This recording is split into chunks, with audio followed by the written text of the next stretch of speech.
Hi, I'm Jacob. And my name's Ed. And you're listening to the second episode of the Trajectory podcast, brought to you by the AFEX Society here at the ANU. This week we had the pleasure of interviewing Simon, who's a Director of Economics and Public Policy at PwC here in Canberra. Now, conversation with Simon, we talked about the role of discipline, about choosing the right career path as a university graduate, about philosophy and its role in working in the public and private sector, and about choosing role models carefully. We hope you enjoy the podcast. Okay, welcome to the Trajectory podcast. My name is Ed. And I'm Jacob. And today we're with Simon from PwC. So perhaps we'll begin by Simon telling us a bit about what you do here and what your role is at PwC. Of course, and thanks for the opportunity. I'm a Director in Economics and Policy at PwC, and I've been so for approximately 3 years. My focus is fiscal policy and commercialisation. And I work with both government and non-government and private sector clients around providing that type of advice. Mm-hmm. Awesome. Is this career path always what you had in mind from school onwards? Far from it. So I've always known what I didn't want to do, mm-hmm. and all of a sudden, 20 years into my career, I'm finding I'm doing what I do want to do. So It's been by deduction that I've arrived here, and it's only been in recent times I've realised this is actually what I like doing, and it's because I've made sure I know what I don't want to do as well. And what is it that you always knew you didn't want to do? A lot of it was around just traditional pathways. So did I want to be a merchant banker? That probably didn't appeal to me. I went through law school, and it was very obvious to me early on that simply applying the law all the time was probably not going to make me happy. Whilst I respected both professions, the human and creative side wasn't as apparent. And that's one of the reasons I've transitioned between both public and private sector over a 20 plus year career and feel I'm quite multilingual, where in the private sector side, where you see a lot of those disciplines, it often is about revenue and those types of outcomes. The public sector can often give you a few more inputs and outputs that don't just involve money, but that said, I do enjoy both sides. Excellent. Awesome. Yeah, so you mentioned following a unique pathway. What has been your pathway to where you are? So mine has been very untraditional. I have really just done a random walk and enjoyed it most of the time.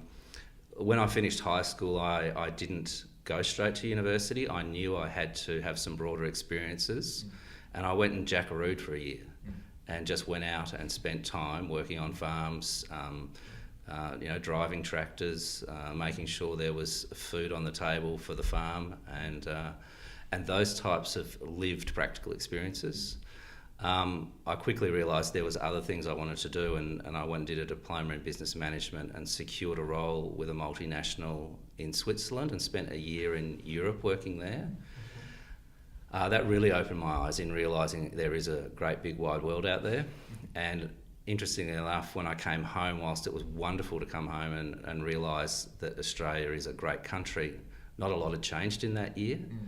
And it also focused me on, again, what I didn't want to do and what I did want to do. So there I spent time and did a law degree.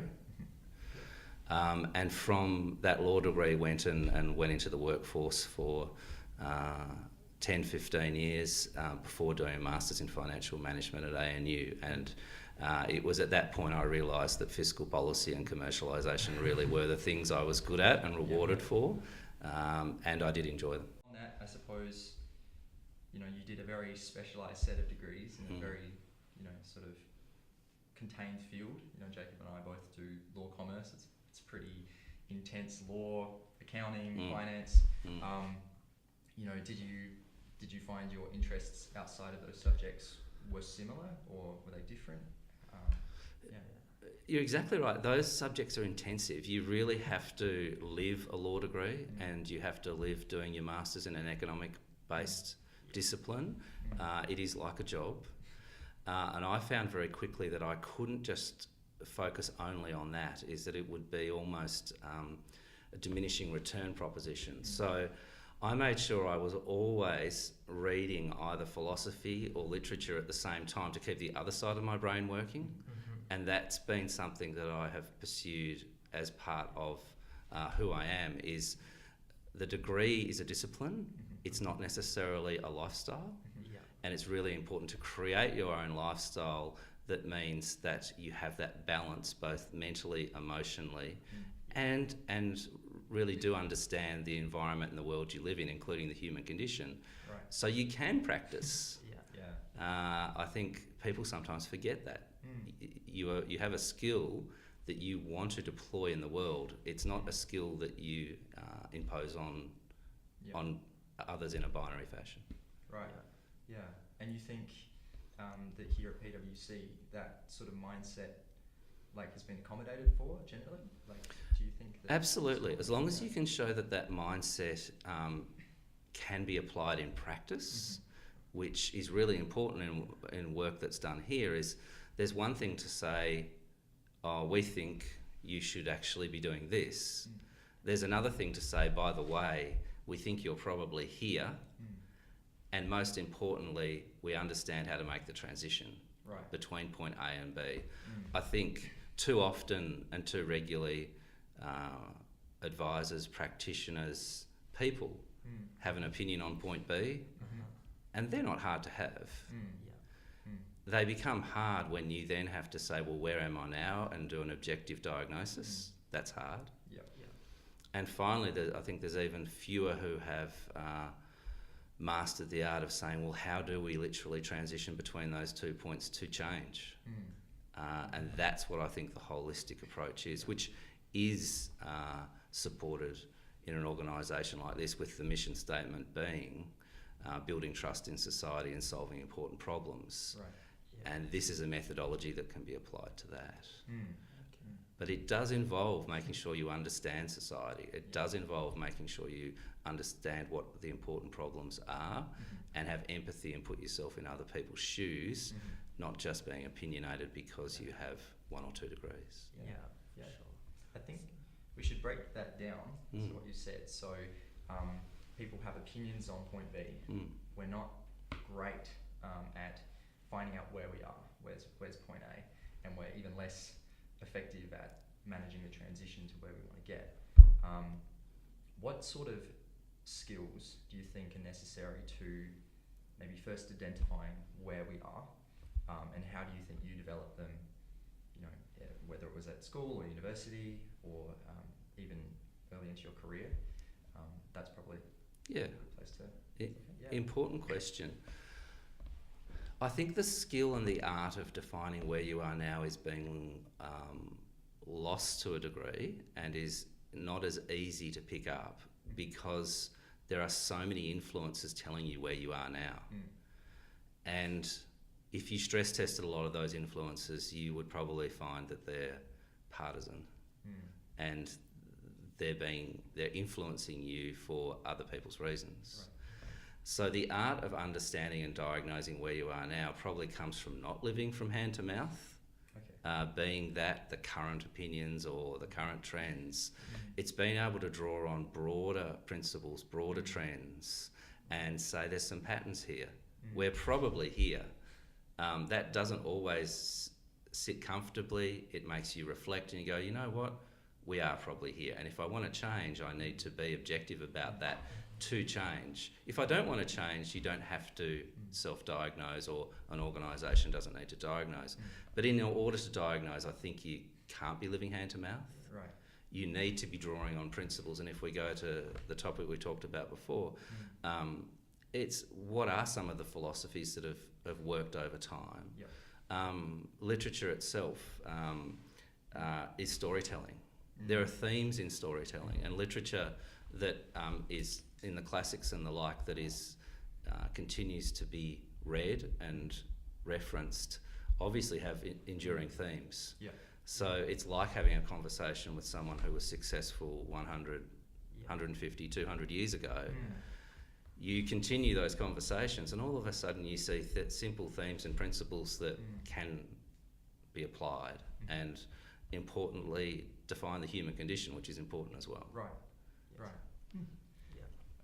I suppose one thing that's been in our conversations a lot recently has been consuming media and consuming what kinds of media. So, for example, we tend not to read the newspaper.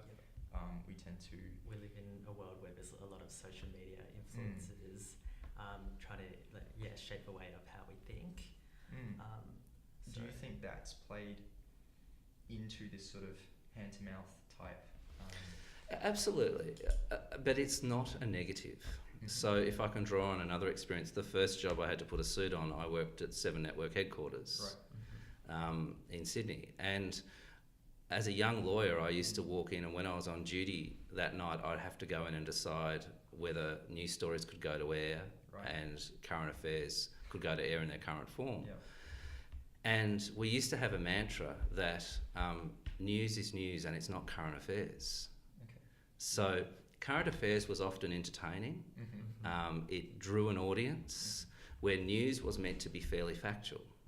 Now, this was a long time ago. This was before social media. So if we use the same principles, I think what's happened is current affairs has morphed into social media, and we are being entertained. We are being given what we want to feel certain ways. And what's happened is that is not necessarily factual news. That's not a good or a bad thing. You just need to be aware of it. Yeah, for sure. Yeah, do you think people are aware of it on the whole? I think only if they have a life event or a set of circumstances that cause them to reflect on where are they now. Right. And I don't think that happens as regularly as it used to. So I suppose we have to wait for elections like on the weekend for people to... Well, I think that's an interesting case, isn't it? I think no one really saw that coming, even the Prime Minister. And there's a little bit of point B, everyone has aspirations and ideas about where you should be. But I think few people diagnose where are we now, and even fewer worked out how to transition between the two. I think that is a really relevant current case in point. Right. Yeah. Fantastic. So you're talking about like you're implementing the change. So would you think that your work in both PwC as well as in the government department helps you, like, for example, brings out that fulfillment in you? Is that something that you is that where your calling is? Absolutely, and they're the things I've worked out I like doing. So PwC gives me the environment to practice what we've just discussed. Of course, there are boundaries, but that environment is provided, and that's an incredibly healthy environment. There's a lot of self-determination. As long as you meet certain criteria, then go forth and practice those ideas. If they're successful, keep doing them. If they're not, adjust. In the public service, I spent 10 years in Department of Finance. Before that, I was in Sydney doing mergers and acquisitions work. But I planned to be there for 6 months, and I ended up being there for 10 years and 6 months because it was just so rich. Seeing, in a central government agency, seeing 360 degrees of what's happening at a federal level is nothing short of a privilege, and being able to influence that.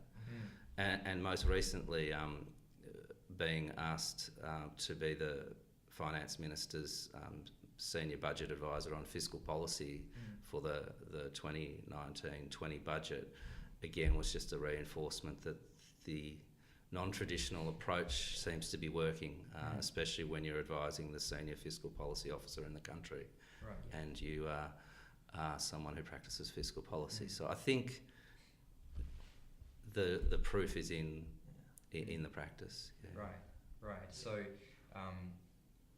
similar question to before, what sort of skills do you really need to hone early in your life or in your degree to be able to manage the transition component of problem solving, I suppose is where we're at. I think you really have to commit to understanding more broadly what influences people. I think empathy cannot be underrated. I think over time an observation is that empathy is less valued. And I'm not just talking about empathy for moral causes, I'm talking about empathy for people. And those types of elements, those, and everyone has this skill set, but focusing to the exclusion of this simply on I'm going to get straight A's in a law degree, or I'm going to get honours in my Masters of Financial Management, to the exclusion of these other skills, I think can result in it being quite difficult to practice what the technical skills you have learnt, and most importantly, implement them. Right. Okay. I think at a minimum you'd be able to always say what point B might need to be, what the future might need to be, but that's not always that hard. Right. But without drawing on broader backgrounds and broader experiences, I think it's very hard to define point A, and I think it's where are we now, and I think it's virtually impossible to advise on how to transition, because there's a lack of understanding and empathy of what people's current circumstances are that aren't yours. Right. Yeah. Yeah. You said something interesting there about empathy being a skill. Mm. You know, do you think people can train to be more empathetic? Is that a skill that you can practice? I think every human characteristic, and without getting too philosophical, everything that makes the human condition, the inputs to the human conditions, are like muscles. If you don't use them, you lose them. And I think people can get too focused on saying, I'm going to be a brilliant lawyer to the exclusion of everything else, or I'm going to be a brilliant economist to the exclusion of everything else. Well, if you might have a gift at logic and law, and you might have a gift at economics, but that probably means you probably don't have a gift at empathy. Right. So let's work hard on that. And if we use sporting analogies, it's not always the most gifted individual that wins, the women's netball or the like. It's often a mix of a bit of talent and a lot of hard work. And I think that has to be applied as well. Yeah. Interesting. So you mentioned that philosophy was important in sort of learning how to apply your technical skills, perhaps. For you personally, what's been your journey in philosophy and learning how to find point A, how to transition to point B? Yeah, so it's been a mix between philosophy, which is obviously the theoretical side of it, but then literature helps create the stories around the philosophies, and it's often those great writers who had a philosophical view that created stories around philosophy, because philosophy is pretty dry on its own. Right. So some of my great influences were the likes of, obviously, I really enjoyed reading Plato, I really enjoyed reading Nietzsche, Hermann Hesse, Simone de Beauvoir, Albert Camus, Jean-Paul Sartre. Yeah. Great philosophers and proven philosophers in an intellectual way. But then you mix that with people like Herman Melville and Moby Dick, one of the great stories of all time that captures the human condition. William Faulkner, Ernest Hemingway, and coming closer to Australia, Patrick White. We're talking about a lot of people who've been recognised through Nobel Prizes and the like, that they're good at this. Yeah. The same way if you're recognised as being a top lawyer or economist. Yeah. So again, drawing on some of those stories and thoughts is not living hand to mouth. Right. Others there, Jeanette Winterson, a brilliant author, and Paul Auster. You begin to move from into understanding concepts that go back many, many years, sometimes hundreds of years, as opposed, and there's nothing wrong being caught up in the here and now of hand to mouth, but there's a balance. There's a balance. Yeah. Right. Yeah. Do you have a suggestion where, someone first year university, you're about to embark on a commerce finance degree, where would you recommend they begin when it comes to learning those skills from those ancient authors to the modern authors? It's a really important question. I never enjoyed reading, but I became used to it because I enjoyed the output. So I'm not saying that I'm someone who just loved reading. I wasn't. And I learned very quickly that what you do is just find a book or a text in the category that interests you, and if they're good, they will reference the other authors. And all of a sudden, it's self-fulfilling. Right. Yeah. So it's about doing what's right for you. Once you've committed to, I want to take this approach, then tailor it to what you like. So again, to some of my opening comments, work out what you don't like. And all of a sudden, the things you do like create a path. And all the authors I've read out there, I didn't find overnight. I found through reading other authors. Right. And again, the act of reading itself is tedious, but when the information is rich, it becomes a discussion. Fantastic. Yeah. So yeah, you mentioned you loved reading. So do you think, we're just wondering, how would what you read challenge your ideas and your beliefs? And also, do you think going on, does an organisation like PwC help you realise, like, always challenging and learning about new things? Good comparison. I think reading helps you reinforce your own belief systems and your own philosophies, and helps you dispel myths. It also helps you broaden your own thinking and philosophies to other ideas. PwC takes the same approach. Again, building trust in society and solving important problems being the mission statement globally. To be able to achieve that, you need to take that constant approach to having broader historical principles that can be applied, learning from success, understanding failure, and that allows you to do that. Where are we now? How do we transition to where we've identified? It's the lived experience, and this environment does support that. That's good. Do you find that your co-workers and the people around you are also interested in literature in that sense? Yes. Look, what I'm talking about here would not be a foreign theme to most people here, because most people here, to be successful, aren't just general practitioners. They have to solve important problems and build trust. And I don't think you can build trust in society if you can't have empathy. Right. And I don't think you can solve important problems if you don't know how to diagnose where you are now and how to solve that important problem, being what's the implementation path. And implementation means practically can be done. And how do you affect change? Because change is really hard. Right. Yeah. Excellent. Well, we've talked a lot about books. So perhaps we'll move on to other people perhaps you learned from or inspire you, and perhaps dig into what sort of lessons you've garnered from them. So perhaps begin with maybe someone who you followed, who has taught you something about yourself or how the world works. Of course. Yeah. So maybe in a couple of categories. I think the thing that started me reading, and I started reading later in life, than I wasn't doing it all the way through school very diligently. But someone like Edward de Bono, who challenges creative thinking, that's really what got me started. And Edward de Bono, I think I look back on as someone who endorsed the fact that you can think more broadly. Right. It's not linear. Moving away from books, someone like Richard Branson just shows how in life, as long as you know where you are and roughly where you want to go, implementation is key. Right. And I think he's a great example of how that works. Others is, look, when I was younger, I was involved in rowing and watching state and Olympic rowers, just watching how they succeed and the commitment and the discipline. I think discipline is really important in this day and age. I don't want to sound too old-fashioned, but I think sometimes people don't realise the discipline that's involved in achieving. It's not just a day or a week, it's sometimes years, and those who are successful are consistently disciplined.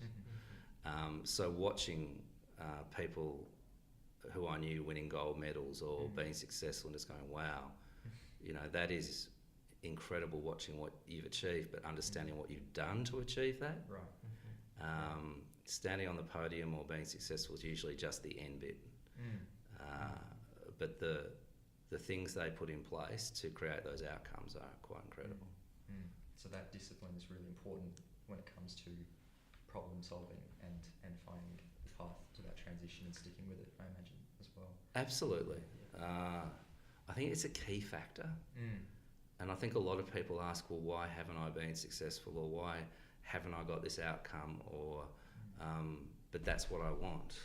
And that's really important, but you need to understand what's involved in getting that. And you may not be prepared to pay that price. You'd rather pay a different price. But that's all about implementation, isn't it? Right. Where do you actually want to be? Yeah.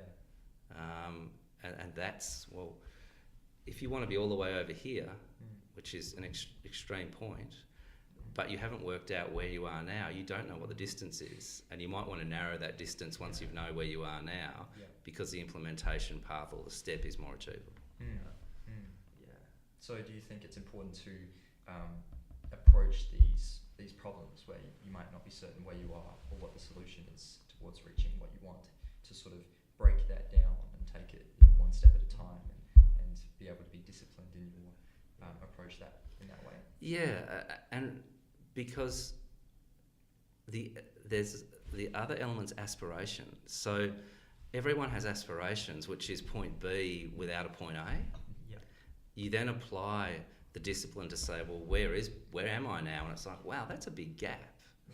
Am I capable and prepared to do the implementation path that involves all this discipline? You know what? I'm going to be realistic and say I'm going to move point B closer to me, so there's more chance of me achieving that outcome. And the level of discipline required is what I'm prepared to sign up to. It's not meant to be, discipline's not meant to be a self-harm exercise. It's meant to be how much effort can I put into achieving this whilst doing other things. Right. And that links into what you've said about finding what you don't want to do, finding in turn what you might want to do, and then pursuing that with discipline.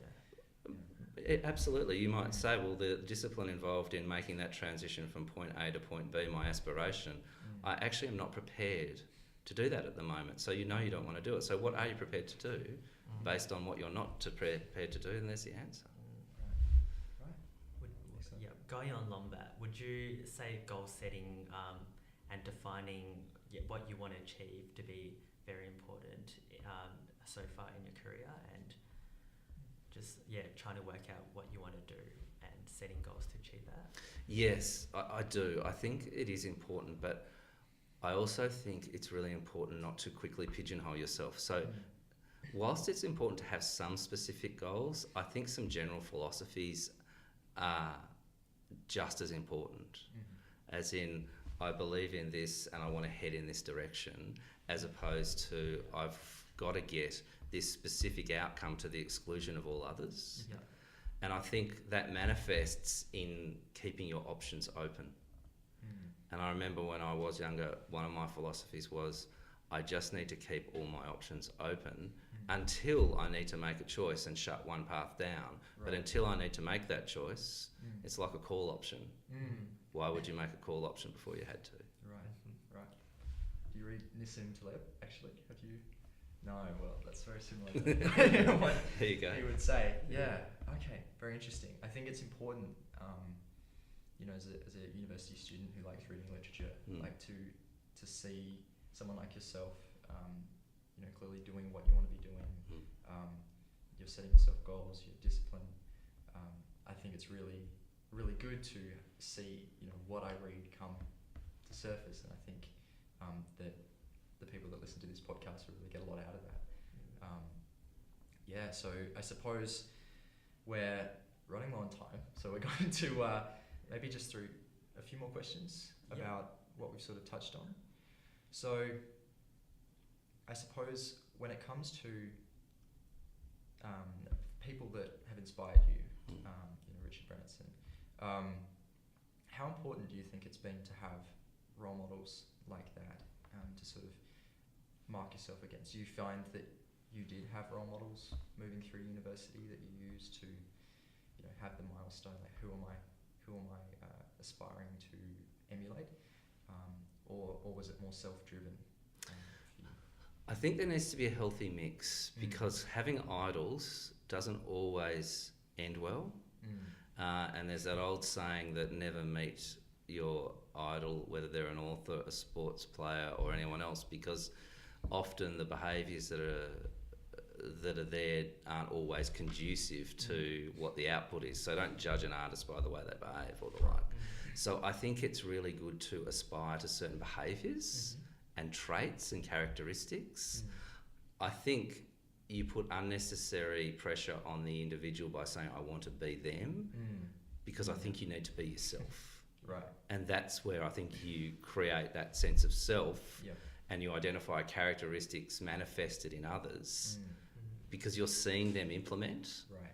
But implementing doesn't mean you have to be them, because by definition, if you're not yourself, it's not going to work. Right. So I think a lot of effort's got to go into who am I, what do I stand for, what are my principles, how would I react in these situations? Right. Because I think sense of self is a precondition Yeah. to being able to influence and implement and diagnose. Right. Otherwise, you don't have an anchor point. Excellent. Yeah. So I suppose we can wrap it up there. So just finally, so a lot of our listeners will be mainly students who are about to graduate. So what would you say one advice would, what your one piece of advice would be to those students who are looking to get into places like PwC? What would you say to them? So there are two elements. The first one is you obviously need to have the discipline to say that I've done well at my course, but that's not the be on all end all, but to show that you can apply, deliver and achieve. But equally, if not more, you need to show who you are, what you stand for, and how you intend to operate in the world. Because without the latter, the former is not that useful. So, look, I was never a brilliant student, but I worked hard at it. But I think where I really spent a lot of time was making sure I knew who I was, I knew what I wanted to do. And look, the firm is very strong about not only the brand that is PwC globally, but they're incredibly strong about making sure you have your own brand. Right. And I couldn't emphasise that enough in life. Have your own brand that you stand by, then the skills you've learnt to practice that many, many other people have too can be differentiated. Excellent. Thank you very much. Thank you Simon, both. for so talking much. to us. That was great. Thank you for the Awesome. opportunity.